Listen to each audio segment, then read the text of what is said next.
So before working on any machine, please refer to your operator or owner's manual for further safety instructions.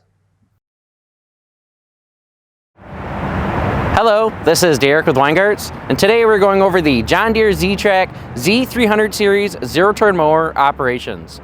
Before starting this mower, let's go over a few visual checks to make sure the machine operates properly.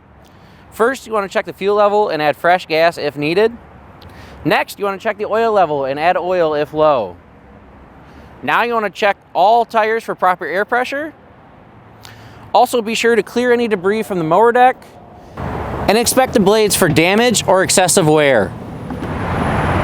Now before starting the mower, we have a few safety reminders. Please be sure to always have proper ear and eye protection. There are never any passengers allowed. Always be cautious on hills and avoid steep inclines. Always be aware of your surroundings before starting the mower. And be sure to turn the mower blades off before getting off the mower. All right, so now let's go over some basic operations of the mower. First, the control levers. The control levers are in the outward neutral position, which engages the parking brake.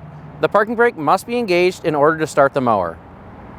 Each control lever powers the individual wheel on each side, and you can control the speed by how far you push out or pull in the control levers. For example, if you push this right control lever all the way outward, that's going to spin this right wheel forward, which is going to begin to turn me to the left. If I push this left lever outward, that's going to turn this left wheel, which is going to turn me to the right. To make a straight, even line, you want to push both levers evenly outward. To move backwards at an even line, you want to pull both levers backwards evenly. Next, you want to set the deck to the height you wish to cut at. First, you can push in the foot pedal assist to lift the deck up. Change the height to cut you wish to cut on the deck spindle. And then you can let go of that foot pedal assist and the deck will drop to the height you wish to cut. To engage the blades, you must pull up on the yellow PTO switch. Once again, before starting the mower, be sure to wear proper ear and eye protection.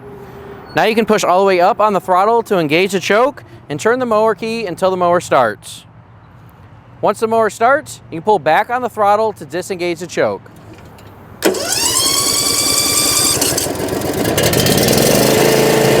All right, so now that the mower started, let's go over the control levers again. Pull the control levers in, and you're in the neutral position, and the mower can start to roll. To move forward at a straight, even line, you want to push both levers outward evenly. Once again, your speed is based on how fast and how far out you push those levers. To move backwards at an even line, you want to pull both levers evenly towards you. To make a turn to the left, you want to push the right control lever outward. To make a turn to the right, you want to push the left control lever outward. Always be sure to throttle the mower up to the highest position before turning on the blades. And whenever you're finished mowing, always be sure to turn the blades off, throttle the mower down to about the halfway position or so, and turn that key into the off position. If you have any questions, please feel free to visit our website at www.weingartz.com or feel free to stop by any of our store locations. We sell John Deere at our Utica and Farmington Hills store location. Thank you and have a great day.